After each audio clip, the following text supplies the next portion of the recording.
ایک مرتبہ ایک بادشاہ نے اپنے وزیر سے کہا کہ وہ اپنی آدھی سلطنت اسے دے دے گا، لیکن بادشاہ نے ساتھ ہی کچھ شرائط بھی رکھ دیں۔ بادشاہ کے وزیر نے لالچ میں آ کر شرائط جانے بغیر ہی بادشاہ کی بات مان لی۔ بادشاہ نے اپنی شرائط 3 سوالوں کی صورت میں بتائیں۔ پہلا سوال بادشاہ نے پوچھا کہ دنیا کی سب سے بڑی سچائی کیا ہے؟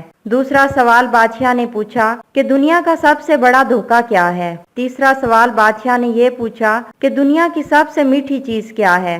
بادشاہ نے اپنے وزیر کو حکم دیا کہ وزیر ان تینوں سوالوں کے جواب 1 ہفتے کے اندر اندر بتائے، ورنہ وزیر کو سزائے موت سنا دی جائے گی۔ وزیر نے سب سے پہلے تو دنیا کی سب سے بڑی سچائی جاننے کے لیے ملک کے تمام دانشوروں کو جمع کیا اور ان دانشوروں سے سوالات کے جواب مانگے۔ دانشوروں نے اپنی اپنی نیکیاں گنوا ڈالیں، لیکن کسی کی نیکی چھوٹی تو کسی کی نیکی بڑی نکلی، لیکن وزیر کو سب سے بڑی سچائی کا پتہ نہ چل سکا۔ اس کے بعد وزیر نے دنیا کے سب سے بڑے دھوکے کے بارے میں پوچھا تو تمام دانشور اپنے دیے ہوئے فریب کا تذکرہ کرتے ہوئے یہ سوچنے لگے کہ کس نے کس کو سب سے زیادہ اور سب سے بڑا دھوکہ دیا ہے، لیکن وزیر ان کے اس جواب سے بھی مطمئن نہ ہوا۔ وزیر سزائے موت کے ڈر سے بھیس بدل کر وہاں سے فرار ہو گیا اور پھر چلتے چلتے بہت دور نکل گیا۔ وہاں وزیر کو ایک کسان نظر آیا جو اپنی زمین کھود رہا تھا۔ اس کسان نے وزیر کو پہچان لیا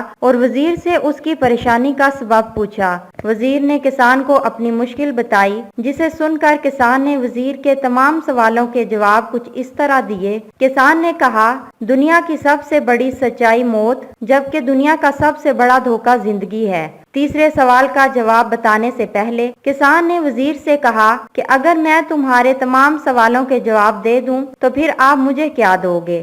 آپ کو تو سلطنت مل جائے گی، لیکن مجھے کیا ملے گا؟ یہ سن کر وزیر نے کسان کو 50 گھوڑوں کی پیشکش کی اور کسان کو شاہی استبل کا نگران بنانے کی بھی پیشکش کی۔ کسان نے وزیر کی یہ پیشکش سن کر وزیر کو جواب دینے سے انکار کر دیا۔ وزیر نے سوچا کہ یہ کسان تو بہت شاطر ہے، یہ تو میری آدھی سلطنت کا خواب دیکھ رہا ہے۔ وزیر وہاں سے جانے لگا تو کسان نے وزیر سے کہا کہ اگر بھاگ جاؤ گے تو پھر عمر بھر بھاگتے ہی رہو گے اور بادشاہ کے بندے تمہارا تعاقب کرتے رہیں گے، لیکن اگر بادشاہ کے پاس واپس جاؤ گے تو جان سے مارے جاؤ گے۔ یہ سن کر وزیر رک گیا اور کسان سے کہنے لگا کہ آدھی سلطنت تم ہی رکھ لو، لیکن تیسرا جواب بھی بتا دو۔ کسان نے وزیر سے آدھی سلطنت لینے سے بھی انکار کر دیا۔ اتنے میں کسان کا کتا وہاں آیا اور وہاں موجود پیالے میں رکھے ہوئے دودھ میں سے آدھا پی کر چلا گیا۔ کسان نے وزیر سے کہا، مجھے آدھی سلطنت نہیں چاہیے، بس آپ ایسا کریں کہ کتے کے اس چھوڑے ہوئے دودھ کو پی لیں، پھر میں آپ کو تیسرے سوال کا جواب بھی بتا دوں گا۔